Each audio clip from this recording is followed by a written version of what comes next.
Hello and welcome to today's video as we start our LCP 2026 previews. It took this long because we were waiting on Ground Zero and Detonation Focus Me to announce their rosters, and they waited till now for GZ to finish. So first we have Flying Oysters. Last year the best team of what I would consider to be the minor regions, LCP, LEC, and LTA at the time. Going into this season, they have swapped out 4 of their 6-man roster. That's a large part. And because of that, the team has dropped from the best in the LCP and in those rankings to the second best team in the LCP. The last 3 years, the team has finished 3rd, 2nd, 3rd, 4th, and then 1st, all 3 splits last year. The solo laners I have tied for 1st as Rest remains on the roster, and they bring in Pungyeon from DNF Challengers in Korea. Mid-jungle duo I have 1st, Shadow, who played with BLG and FPX last year, and then Pungyeon. And then bot lane duo I have 4th, combined with Doggo and 2274. Rest at 27 years old is the starter once more. I don't have any idea what happened to Driver. He's not listed. Where I saw the rosters, Driver was not listed. So that is a thing. I think Driver is better than Rest, but Rest ended up being the player they kept. So 3 KDA, 54 KP, 78 CS per minute. He's a weak side top laner with a 135 ROI, 0.1 share differential. He's not going to be a heavy damage dealer. He just isn't going to do that. With that in mind, maybe lower the resources and just let him tank. Vision efficiency pretty bad at 2.23. Behind 115 gold, up 130 XP. The team was dominant, but laning-wise, he was behind.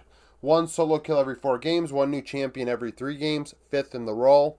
Kesante, Renekton, and Rumble, nearly half of his games played.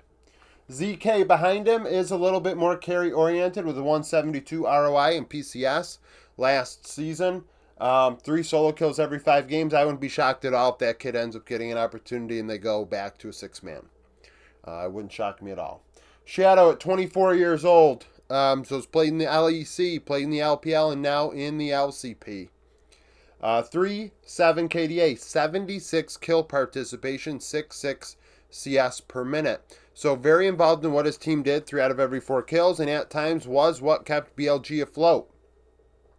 132 ROI, negative 1.6 share differential, dealt a lot of damage for his teams, which should help. If Rest isn't doing a lot of heavy lifting in top lane, Shadow can make up for it. Vision efficiency could use a little bit of work. Relatively even at 15 minutes, 1 new champion every 6 games or so. I have him ranked 1st in the role because this stat line is from the LPL, and by default, an LPL stat line is going to be stronger than an LCP stat line because the LCP is a lower level of play. Xinjiao, Pantheon, Sejuani, nearly half of his games played. Behind him is Xin. Xin's numbers are all right. Does his job, gets ahead at 15 minutes. A lot of solo kills, over 1 every 4 games. It's pretty crazy for a jungler. Pungyeon in mid I have ranked 1st because he played some games in LCK last season. He was that good that he was considered for some games in place of Bulldog. Of course, the vast majority in Challengers.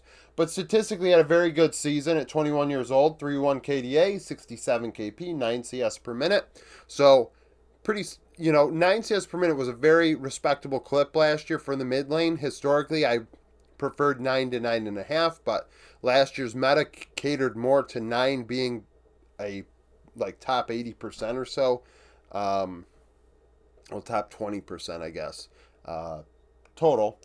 Did deal a lot of damage off that 1.78, 3.9 share differential, 264 vision efficiency, on average ahead over 100 gold, 100 XP, 1 solo kill every 5 games, champion pool, 1 new champion every 8 games. Talia, Azir, Orianna. So Talia, Azir, Orianna, 39% of his games played. Joker Han behind him, guy is in PCS for a reason. Doggo, 22 years old, one of the best 80 carries in that group I talked about earlier of the non-LCK LPL teams. He was rumored to get an opportunity in IG in particular, if I recall, but it just never panned out. And I was very critical of, hey, maybe your best bet is to stay in the LCP. Junjun Hunk, you ended up leaving, of course, leaving the squad to go to JDG, and Kai Wing as well, leaving to go to Brazil, but which is a lateral move, if not a downgrade for your chances to go to Worlds. But, well, succeed internationally. But regardless, Doggo is very talented. It's been good since day one. We saw him on the international stage. Even toiling in the LPL, you knew he was good. And then coming back to the LCP, just continued to showcase that he is better than the players here. But that's good because then he has a good chance to go to international events. Hit a 6-1 KDA, 71 KP. Very involved in what CFO did. 9.5 CS per minute, 163 ROI, 4 share differential, so 7.9, 8, negative 6.5. Somebody's got to deal less damage on this team than they did in 2025 with the teams they were on. I expect 2274 to deal a little less damage in the damage share department, as well as Shadow to make up for that.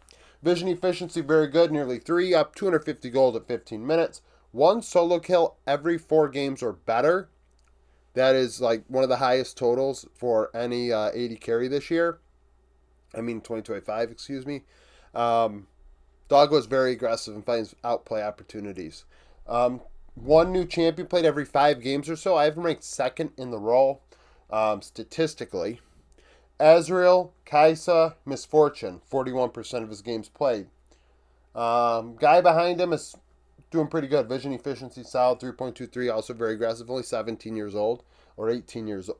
I think he was 18 and I forgot to change it back. But very good player.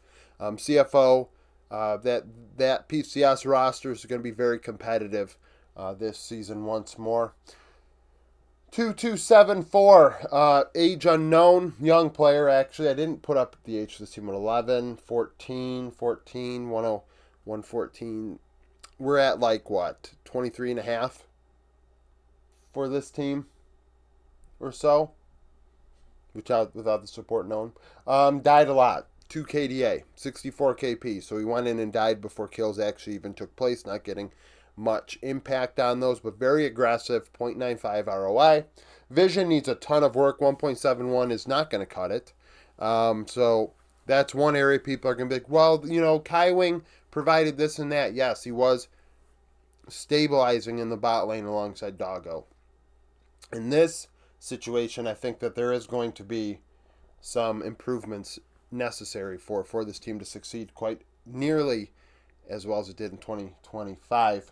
1 new champion every 4 games or so. I have him ranked 7th in the role out of 8 teams because he has no Tier 1 games under his belt. Nautilus, Rel, Nico, 38% of his champion pool. Chowie is the coach. Chowie was the coach of Hong Kong Attitude in 2019 and 2021. TSM in 2022 and first half of 23. And then last year, the coach of CFO. These are his head coaching opportunities. 31 and 57 in best of 1s domestically. 31 and 14 in best of 3s. In playoffs, 5 and 1 in best of 3s. 10 and 4 in best of 5s. Internationally, 5 and 7 in best of 1s. 4 and 3 in best of 3s. 2 and 4 in best of 5s. This is going to be tough. There's a lot of change with this team. And, I think the mid-jungle duo, is it a wash? Honkyu is very good. Very, very good. But Pengyan's going to be no joke either. I think it is a small downgrade, but the support role is quite a chasm right now. They're going to have to figure something out here. 2274 is just going to have to get better, which is fine. Statistics are only part of the story. In top lane, you've kind of handcuffed yourself with rest. But regardless, this team I have ranked 2nd. Thank you for watching. If you liked the video, like it. Subscribe to the channel for daily League of Legends content. Follow me on Twitter, join the Discord, become a YouTube supporter, and hope to see you again tomorrow.